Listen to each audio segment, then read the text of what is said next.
আমি জয়ার মা। এই কথাটা শুনতে যেমন ভালো লাগে, বলতেও বেশ ভালো লাগে। কোথায় যাচ্ছি বলো তো? এই দেখো, এই পাকা বুড়িটার আজকে শ্যুট আছে, ফার্স্ট ক্রাইয়ের শ্যুট। আর সে সেখানে টিফিন নিয়ে এসেছে। মানে এত পাকু বুড়ি আমাকে বলল, আমি শ্যুট করব তার আগে আমাকে টিফিন দিতে হবে। আর টিফিন বক্সে বিস্কিট, কেক, চিপস এগুলো। মানে সত্যি ছোটোবেলায় আমরা যেরকম করতাম ঠিক সেরকম হয়েছে। আর আমি এখানে জয়াকে জিজ্ঞেস করছিলাম যে তোমার শ্যুট করতে ভালো লাগছে তো? প্রথম প্রথম তো হ্যাঁ বলল। আর প্রথম প্রথম রেডিও হয়ে গেল, কারণ এর আগে ও অনেকবার এই কাজ করেছে। প্রায় 3 4 5টা শ্যুট ওর অলরেডি ডান।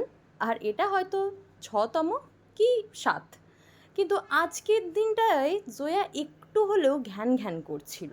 হয়তো ওর ভালো লাগছিল না, বা বাচ্চাদের মুড সুইংস, এটা হতেই পারে। কিন্তু আমাকে দেখো, এই ফ্লোরটা থেকে আমি পা সরিয়ে নিয়েছি বিগত 3 বছর হলো। মানে ও যবে থেকে এসেছে আমার জীবনে, আর আমার মেয়ে এই ফ্লোরটা ধরে নিল। এর থেকে প্রাউডের ব্যাপার আর কি হতে পারে? সত্যি, মায়েরা নিজেদের সব কিছু স্যাক্রিফাইস করে শুধুমাত্র নিজেদের বাচ্চাদের জন্য। এইটা শুধু শুনেছিলাম, আজকে নিজের বাচ্চা হওয়ার পর সত্যি বুঝতে পারছি। কিন্তু সত্যি কথা, এই স্যাক্রিফাইসের মধ্যে না একটুকু কষ্ট নেই, বিশ্বাস করো। বরং আছে হাজার হাজার খুশি।